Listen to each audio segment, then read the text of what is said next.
All right, we should be live now. Looks like we got one person watching. So I'm going to do a quick sound check.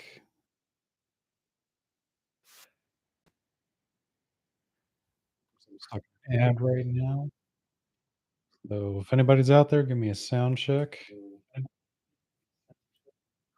All right. So at least on my end, I got sound. So welcome everybody to this month's live stream, Film Collective. I don't really have a name for this yet. So we'll see as time goes on, but this is kind of my I'm calling it a collective because this is a place where you can ask questions. I'm gonna talk about topics that may not be appropriate for videos. So this is kind of an anything goes kind of thing. So before we get started, I figured now would be a good time to let everyone know that I started a membership program. So basically what that is it's gonna be a paid thing for $3 a month, either here on YouTube memberships or on Patreon, and that will get you early access to my videos. Now, why am I doing this? Well, with YouTube, you have to deal with algorithms and stuff, so you need to, I need to be consistent on YouTube, so I can't just throw things up whenever I want. However, I know that there could be information that you're looking for sooner than later, so this gives you an opportunity to get that information immediately instead of having to wait for the videos to go public. It looks like we got somebody coming on. I got you. Thanks for joining from Georgia. Really appreciate you. But yeah, so with the memberships, if you want those early access videos, they're available now. I have the Film Hub CEO interview, which I'll talk a little bit about here in a second. I got that up. I got a video up with an entertainment lawyer that I think is really valuable. I talked to somebody who's worked with indie rights, and then just some other filmmakers and stuff like that. So it's obviously not a requirement. All these videos will be public at some point, but like I said, if you're looking for early access stuff, that's my way of doing this now. So moving on, I wanted to address an issue that was brought up to me last week with Amazon Prime Video Direct. I don't know if they are taking submissions anymore for uploading yourself without a distributor. So I reached out I can't find any information online. Like, Amazon is literally the worst about putting information like that out to the public. So I couldn't find an answer just from some research. Some people in my comments have said, you know, it it's true, they don't take any, but nobody's providing me evidence. So I reached out to Amazon for a comment. We'll see if they respond. My Prime Video Direct Access is still there, but, I've been on the platform for about 5 years now, so I could be grandfathered in for all I know, but, I'm trying to figure out what's going on there, so we'll see what's going on, but, I wanted to address that. Some other things that we're going to talk about in this, live stream today, if you have any questions, leave them in the comments, I'll be happy answer, but I'll obviously do some Q&A from comments in my comments section of things that I think are appropriate to address that I think you should know. We're also going to do I'm gonna start something new that I'm gonna call artwork and trailer audit. I'll talk about that here in a second, and then, of course, I'm gonna at the end, we'll talk about some films that I have watched recently that I've been really enjoying that I want to share with all. So, artwork audit, what is that? What are we trying to do here with that? Well, with Amazon and Prime and all this, like, one of the key things, and this is something the Film Hub CEO really touched on with me, was how important your artwork and, maybe not so much the trailer, but your trailer is important too. So, I had a filmmaker reach out to me last week, and they're like, "Hey, can you tell me what you think about my artwork, my trailer?" I was like, "Do you mind if I talk about it on the live stream?" And they said, "Yes." However, they actually haven't given me that stuff yet. So, we're gonna do it with mine, and I'm going to switch here. This my video may get a little laggy here, so I apologize. been frustrating 'cause I have high-speed internet and a decent computer, so I don't know why I wouldn't be able to this would be laggy, but et cetera. Um, so, the big thing with any poster art or your, trailers and stuff like that is you need to be able to tell a story, right? It's buffering. Okay, so I'm just going to you see the poster, so we're gonna leave this alone. I'm gonna exit out here for a second. So you need to tell a story, right, with your poster.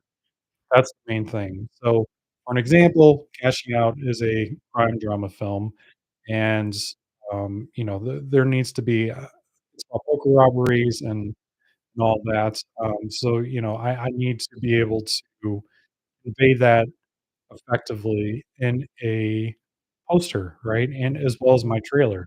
So, just jumping back really quick, this is probably gonna be some buffering here.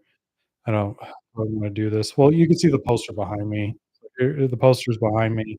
Wish I had a smaller poster that I could show you. Um, Maybe I'll try to pull one up here on my iPad. But with the poster, like I said, you wanna try to tell your story. So, I had this idea in my head. I was like, "Okay, well, it's about robbery, so I need to have a ski mask in there. Let's have a gun in there.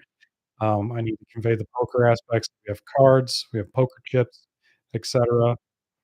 So, I felt like that was the best way to do that. Actually, I'm gonna try to I don't even know where my poster is. So I'm gonna try to find this.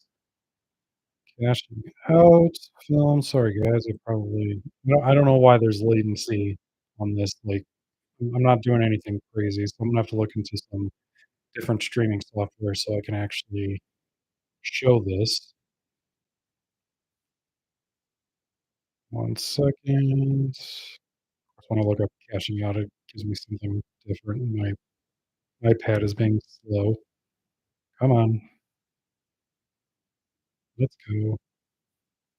Oh boy, you're not.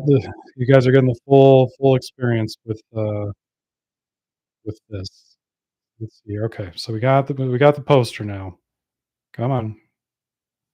Okay, so I don't know how well you can see this. So again, I apologize for all of this. I'm already losing viewers, but we got the where's my fingers at? So we got the green here with the poster. The green, I wanted something to be everything needed to be really contrasty and all of that. So that was really important to me. I needed everything to stick out. Now I'm gonna tell you one thing that, I did wrong with this poster that I think I could have done better. So I have all the actors' names on the poster, as you can see right there down in the center. Well, here's a problem with this approach. It's that when you upload to, like, Amazon was okay with it, but with FilmHub, you can't have any of your actors' names on you can't have any credits on the poster, right? So, I had to get rid of all of this, and I'm gonna probably buffer here again in a second, but you can see on my other poster art,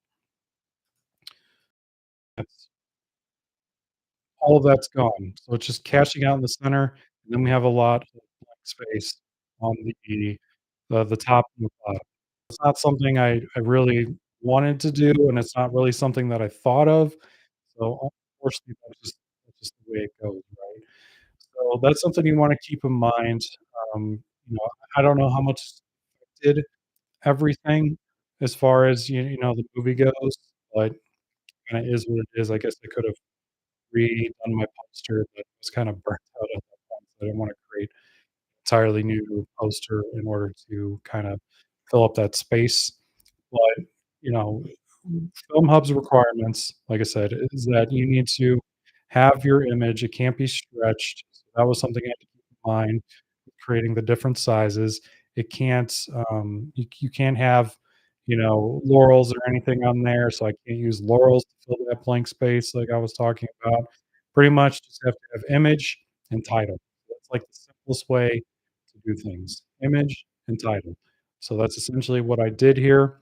It just doesn't look as great, like, the 16 by 9 version, the horizontal version is okay, but the the vertical version, I don't really like it as much, so is what it is, right?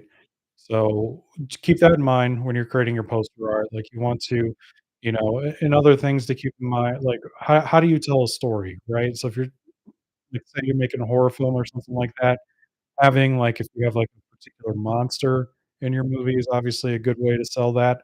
Actors are tough because, like and that's, like, primarily why I don't have actors in the poster. Actors are tough because unless you have, like, some big name actor, that's probably not going to do much for you. So, like, none of my actors are, names or anything like that in this movie. I used just local actors that I had access to. So that's not really a good way to sell the movie, and I also didn't wanna do, like, screenshots of the movie and use that for the poster because, like, they're good-looking people. Like, I was just about to say, if you have, like, a really pretty actor or actress that you think could help sell it, my lead actress, Michaela, she's really pretty, so probably could have thrown her on the poster if I really needed to. Um, but that also depends on the kind of movie that you're making. Like, if I was making some sort of, you know, relationship drama or something like that, maybe that could work with the 2 of them on there or something like that. Making something else or just having, like, an attractive female and attractive male on your poster makes sense. It really just depends on genre and all that and what your story's about. You don't want to bait people into a movie that is not what it is. That was really important to me too. So, just having, like, the basic, the cards, the felt for the poker table, the gun, the bullets, and the ski mask, I felt like that was enough to get by. So and I don't know if it works.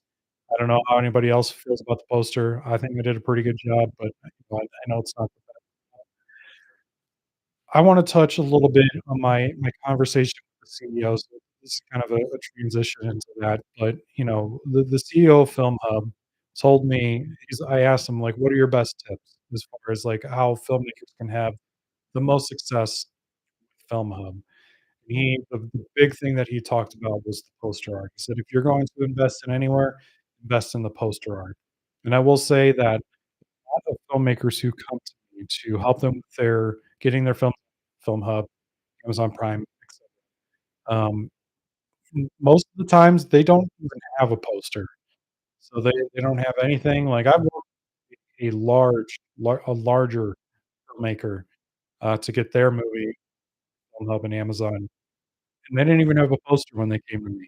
This was like they weren't like a major studio or anything, but whatever the step below that is, like, whatever a step below A24 is, they didn't even have they didn't have that, they didn't have a poster for their phone.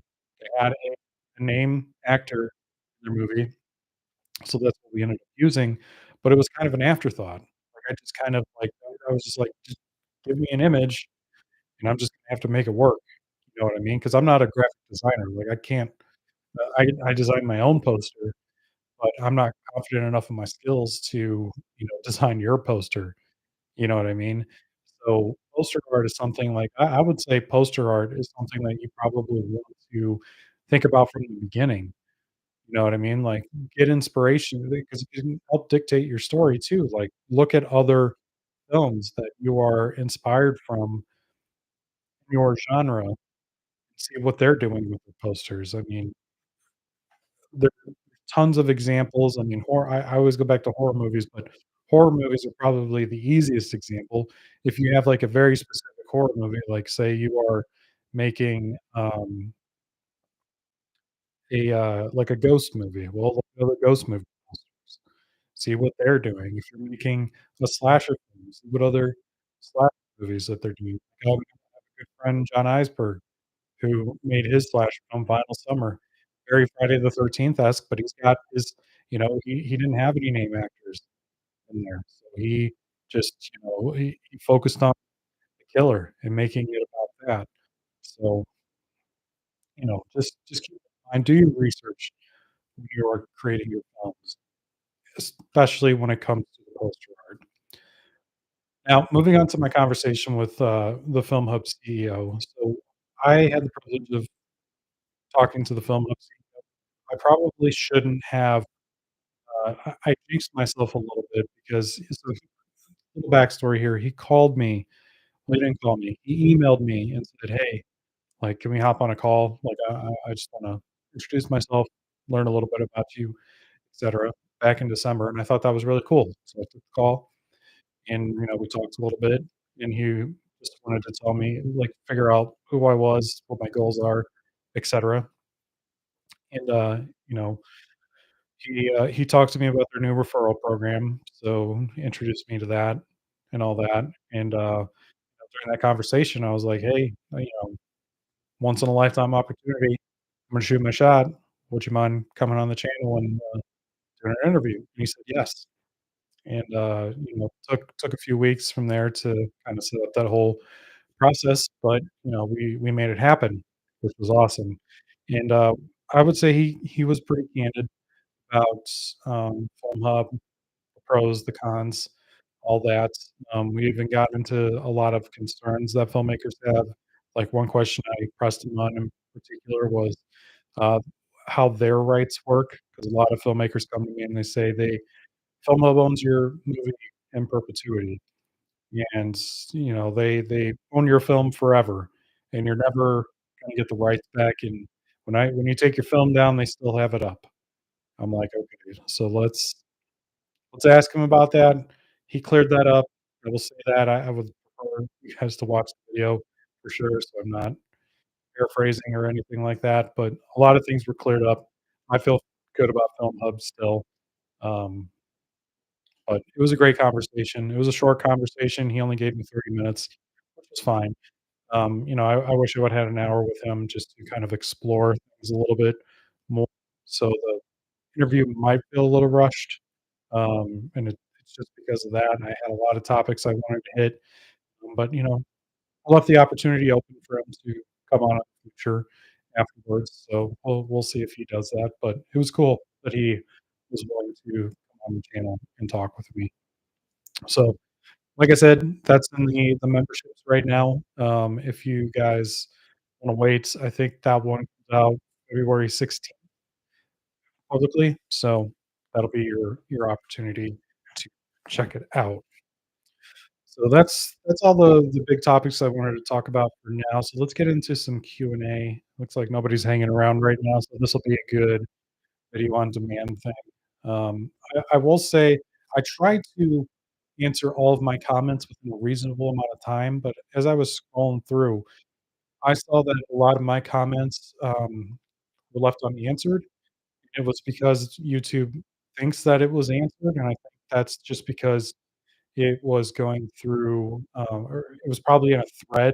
So if you are wanting to ask a question to get an answer from me, I would recommend that you don't respond to somebody else's comment because YouTube thinks that it's already responded to, and it won't always see it. So just a heads up there, always post a new comment. If you're replying, to yourself, that's fine. I'm just gonna have to pay attention and dig things up more, I guess. Um, but just know, like, I really do my best to answer everybody's comments. If you're spamming my comments, though, I'm only gonna answer one of them. So let's get into so I had a comment from somebody that said, and this was to I think this is either my Film Hub CEO short that I posted recently or the Amazon one, but, it was probably Film Hub. They this is just a comment. They said, "It's obvious that Tubi and other major platforms are not increasing their payments to the so-called independent producers despite their growing popularity. On the contrary, true to the motto, 'Be happy that you're getting anything at all. It's the right of the strong.'" And that's something I definitely agree with for sure. Like, we're not guaranteed anything, and I'm gonna say something really unpopular here, in a minute. But, just be thankful that a lot of these platforms like Film Hub and Indie Rights and even Amazon, even though I don't know the future there, like, be thankful we've been able to get our films up because they're under no obligation to take our small indie features. So thank you for that comment. Forgot to post the link, but thank you to whoever commented that. Somebody asked, "Can I upload to Amazon Prime UK from the US to have a bank account?" No. So if you have a Prime Video Direct account, you don't have to have a separate bank account. They'll just do what's it called, the money conversion, whatever that's called, the currency conversion.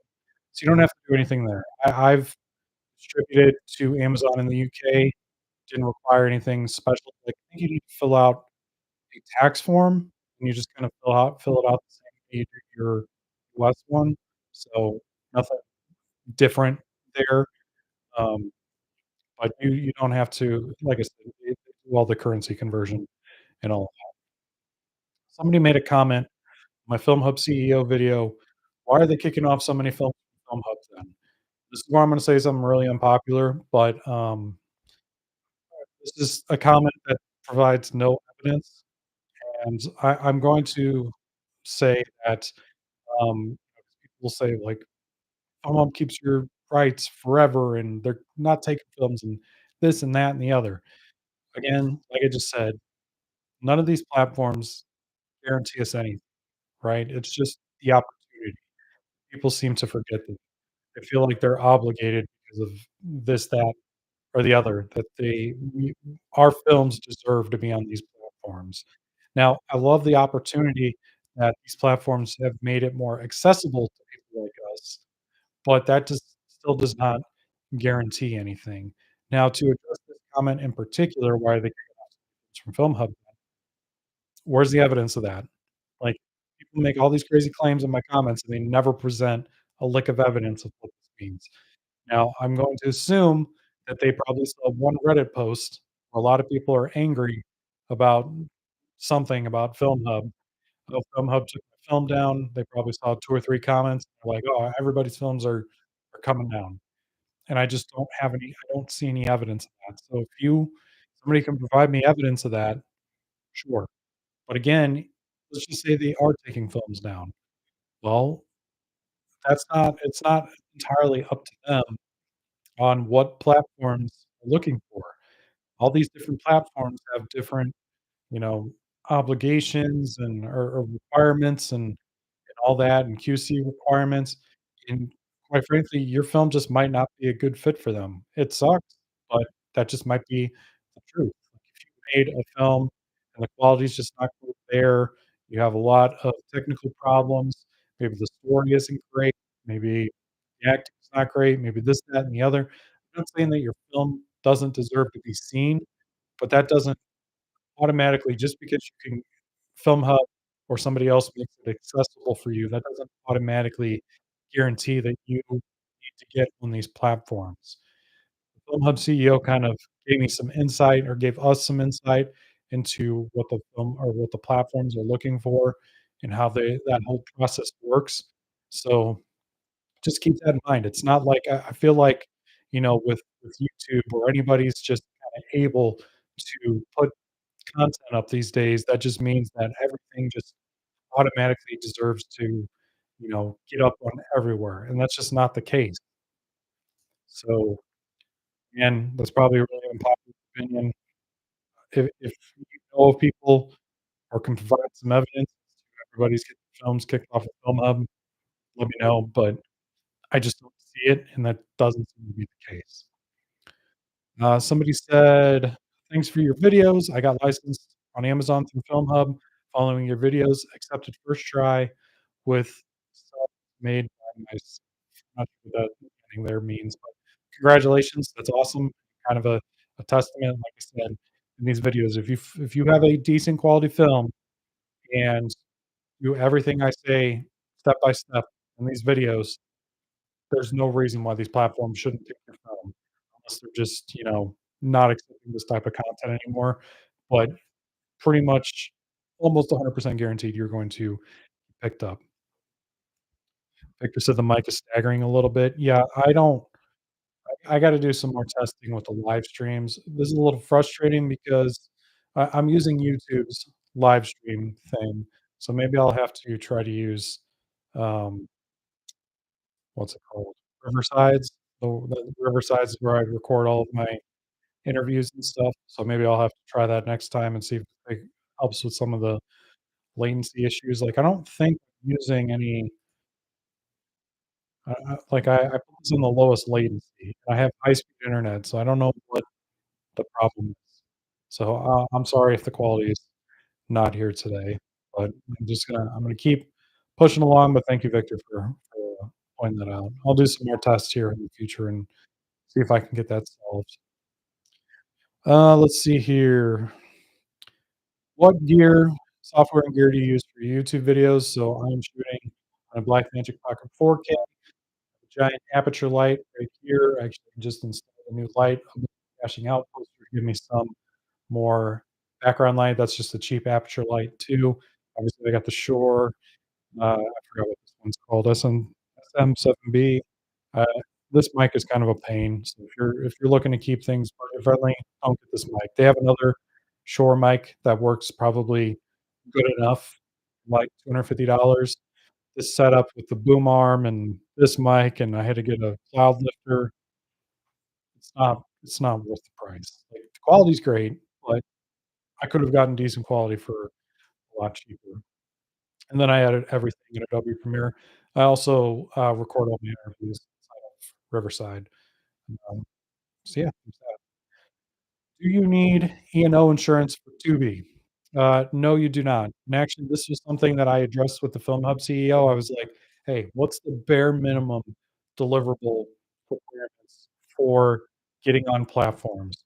And he said, "Some platforms will ask for certain paperwork if they think it's necessary, but that's not always the case." Um, so you really just need a good upload of your film, trailer, metadata, captions, and, um, good artwork. Those 5 things, you're pretty much golden. If you have contracts, chain of title, what else? E&O insurance, or what else? The music cue sheet, cool. That's great. But Film Hub doesn't require it, which is nice. So, the reason why they don't require it, 'cause I asked them specifically, I was like, "A lot of distributors will require certain types of documents. Why don't you guys?" And they said they're relying on us to make sure everything that we do is legit. So if something is not legit and a platform comes after them, then Film Hub's gonna come after you. So try to make everything as legit as possible on your own, but as long as you're not, like, stealing content, like, not using copyrighted material, etcetera, you should be okay. I would really recommend checking out my interview with the, um, entertainment lawyer that I did that's on the memberships right now, early access, but it'll later, I think, 1st Sunday of March is when that video is coming out. Highly, highly, highly, highly recommend watching that video. So much good information. There's a lot of I was surprised to learn there's a lot of free resources in terms of, like, if you're like, I'm a no budget filmmaker, I can't afford a lawyer." Well, there's lawyers who will help you for free, apparently, so definitely check that out. Let's see here. Victor asked another question. I just tuned in. Open floor. Yeah, open floor questions, please. Anybody who's just joining me, open floor questions. That is what the purpose of this entire live stream is for. So if nobody asks me questions, then I just find questions to talk about. So Victor asked, "Do you have any examples of no budget features that hit mainstream? Primer was great, but it had a cost of 8K." Um, I guess it depends on what you consider no feature. Like, I think the best example would be the Terrifier series. I actually wanna do a breakdown of the Terrifier series here in a future video. I mean, like, a dream guest for me would actually be just talking directly to Damien Leone, but let's say that I can't talk to him.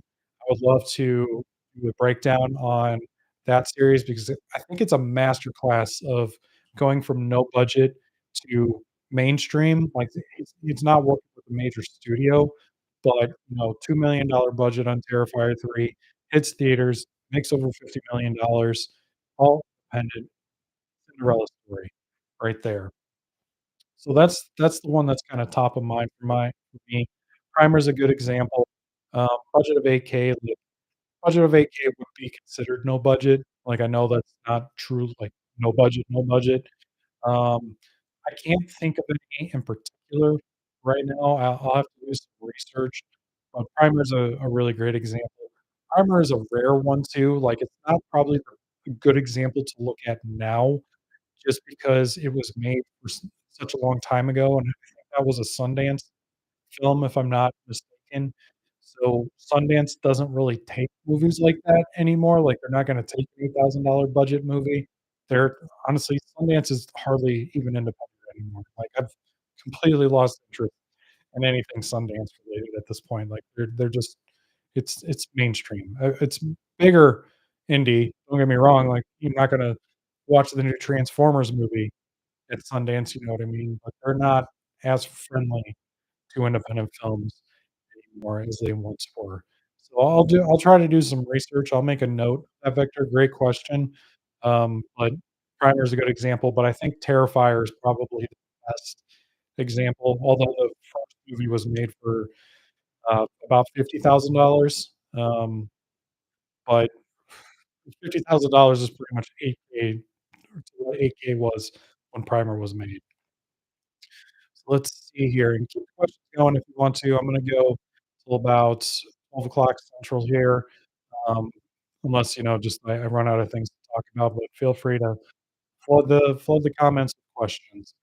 Let's see here. So another person asked me, sorry for that, is this the simplest what they're talking about, I made a video, it was titled, "This is the easiest way to distribute your movie film." They commented, "Is this the simplest, least time-consuming method for a viewer to make a payment?"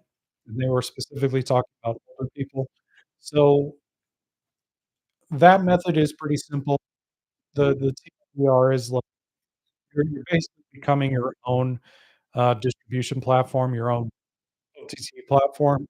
Um, you do have to your consumers do have to create an account to watch your film unless you just wanna put it out for free.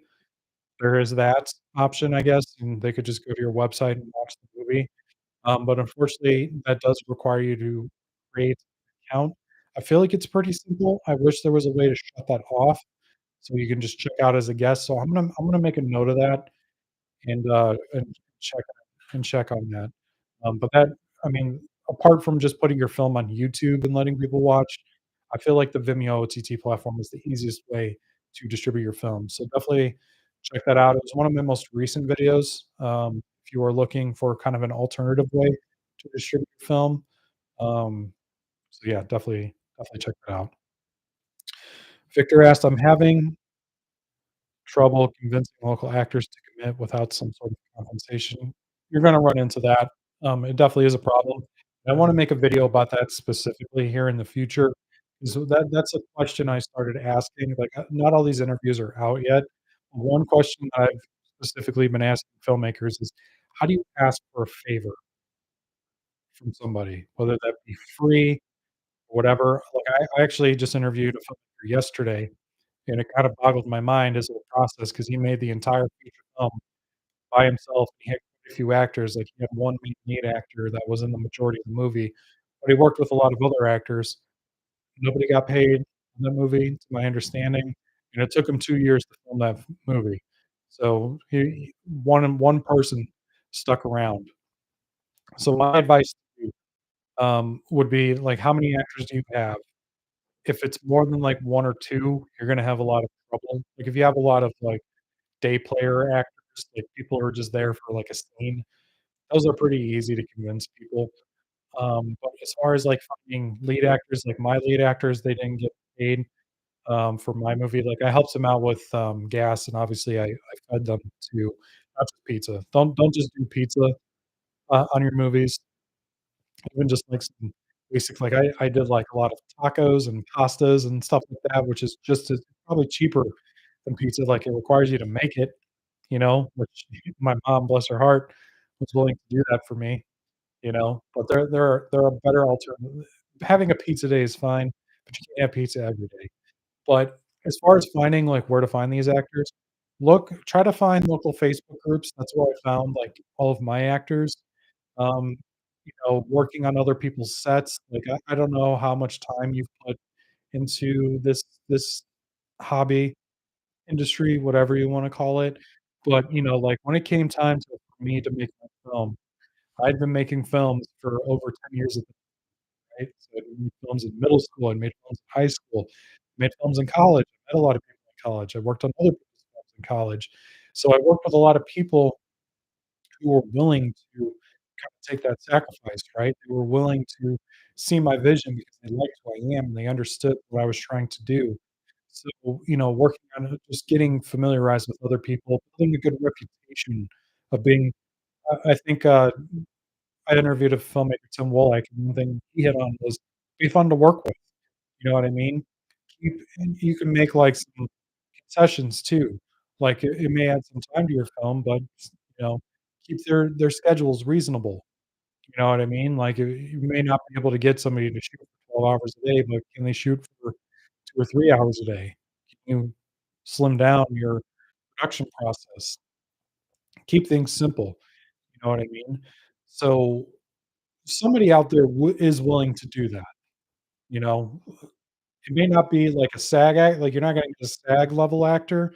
You may have to, work with somebody who may be a little less experienced, 'cause that's the other thing too, like, I hate, there's that or I don't know if any of you have seen this, but there's that Oregon Trail meme, that said, "Freelancer dies of exposure," instead of, dysentery, right? Um, can't always use the exposure. Don't ever use the exposure thing, but somebody's gonna be willing to work for exposure, right? Like, maybe never acted in a film before, some theater in high school or something, and they're like, I really wanna just act for fun." Like, somebody's out there, right? But if you're, like, in a major metropolitan area, for an example, like, I live near Chicago, you're gonna have a lot of actors who are, working on bigger sets, or, maybe you're just around a lot of people where, especially if you're let's say you're in, like, Los Angeles, right? All the actors out there are probably expecting to get paid one way or another. So it really just depends on where you're at. But like I said, my advice personally, like I said, Facebook groups, working on other people's sets, etc. Like you'll find somebody who's willing to work with you. I've also offered to do like editing is what I think is my most marketable skill, right? Like I've worked in video editing for a long time, made a whole profession out of it. I edited my own projects. So I said, hey, like if you ever need a demo reel or anything like that, I'll edit it. A lot of people have picked me up. I edited a lot of demo reels for my actors because it costs money to do that, right? A lot of times they need real pieces too. So just, you know, make something good where they can really sink their teeth into it. Like if you're making something just kind of average and mediocre, then maybe they're like, okay, I just kind of need a paycheck kind of thing. Um, but those are kind of my biggest tips. That's what I did. If I can think of anything else, I'll definitely talk about it in the future. But, yeah, check out your local Facebook groups. That's if you're younger than me, might be dating myself there, but Facebook is a great place. You can try I really wouldn't recommend Craigslist. Craigslist, there's a lot of places on the internet to find people to help out. There's a lot of workshops too. Like, there could be workshops, like, there's workshops in my area for local filmmakers. You can meet people, but when they say it's a rela they everybody says filmmaking is a relationship game, and even if you're not working in a city like Los Angeles, where relationships are anything, I think relationships are everything wherever you are. I mean, that's one of the big reasons why I started this channel. I'm building relationships with you, right? It may not be face to face, but I'm building some sort of relationship with you. I'm trying to build a relationship that, what I have to say is, worth you all listening to. Right? So relationships are always everything. Well, let's see here. Let me answer another question. I'll get to your next comment here in a second. Let me answer another question. Let's see here. Another person asked, "Thank you so much, Alex. I would like to know how much time does Film Hub need to pitch and deliver your movie?" They start pitching right away. So the CEO of Film Hub gave me some insight on how they pitch. Um, it's very platform dependent. So platforms may only be taking content at a certain time. So maybe they're only looking once a month to take new titles, maybe once a quarter, maybe once a year. So it really just depends, but they are pitching right away. So if you're getting on Film Hub and you're like, "I haven't got any platforms yet," be patient because they may just platforms may just excuse me, platforms may not just be looking for content at that time. So just something to keep in mind there. Somebody else asked, "The watermark is killing me." So they said they have a watermark on their show, which means they probably ripped their show from YouTube or somewhere else. I never recommend ripping your content and uploading to Filmhub, Amazon, etcetera. They're like, maybe I wonder if they'll let me blur out the watermark. They're not gonna let you blur out the watermark. That your delivery needs to be clean. That was another thing the Filmhub CEO pressed was take pride in your work. And if you're just doing all these crazy workarounds to just get your title up, I'm telling you right now, you're gonna have a bad time. So, you need to that this is why I say I've said this in other videos, make a master file. You need to have master files. In this comment right here, they have a watermark. The only version of the film has a watermark on it. You need a master file. Make a master file of your movie. Lock it up in a vault. That is how you're gonna make all your deliverables. If for some reason you lose it or you lose a export of your film, you can always go back to the master file. Alright, Victor, again, thanks for evaluate my post process, minimalist script and production, DIY post-production, film up job, fingers crossed, no middleman, no agents if possible. Yeah, I mean, that's perfectly fine. Like I said, you just need to find your people. Like, letting people I think a lot of people too why they wanna get paid and maybe they may be hesitant about, working with somebody and paying them is are you wasting their time at the end of the day? Because one major problem that I see, especially with filmmakers in my area, they don't finish their projects. There's a lot of filmmakers I know that just don't finish their projects. So an actor will spend, years of their life working on a film potentially, or even just months at that point, but if think about it from this way. If I'm an actor, I work on 10 different projects in a year, none of them come out, what's the point of me doing that? So you need to make damn well sure that you are going to guarantee these people you are going to finish your project. If you don't finish your project, why would anybody wanna work with you? I know a lot of people who just do not finish their projects, and I don't understand why. There's no reason why they shouldn't do it. Even if it just goes up on YouTube, finish your damn movie, right? Finish your movie because I don't know. I'm getting a little heated now, if you can't tell. Finish your movie. Um, but everything else you're talking about sounds great. You got a plan for distribution, getting it up on Film Hub. Guaranteeing people are going to get it seen. Another thing I did, I made sure that my actors felt like movie stars. We did a theatrical premiere. I got it into movie theaters. We did a 10-city theatrical release. I made sure it was getting on Amazon. I got it on a ton of other platforms. The movie is getting seen. Because if you're an actor, you need your work to get seen. And if you don't get seen, what was the point of, putting your time and heart into it, you know? So again, finish your movie, put it out into the world, even if it's bad. Let's see here. Do any of the platforms you allow to upload your video not charged so it can be viewed for free? I'm assuming they're asking if there's any platforms that, people can watch your movie for free. And yeah, there's plenty of platforms. I mean, the one I recommended immediately to them was YouTube. They were looking for something else, but obviously there's something like you'd wanna be looking for AVOD platforms. So something like Tubi, something like Plex, where they can watch your film without creating an account or anything like that. That would be the easiest way to do that. And then you're able to get paid with ads. SVOD, which is subscription video on demand, that requires them to have a subscription, and then TVOD, transactional video on demand, that requires them to buy or rent your film. So the easiest way is to just if that's all you wanna focus on, you can do that on Film Hub.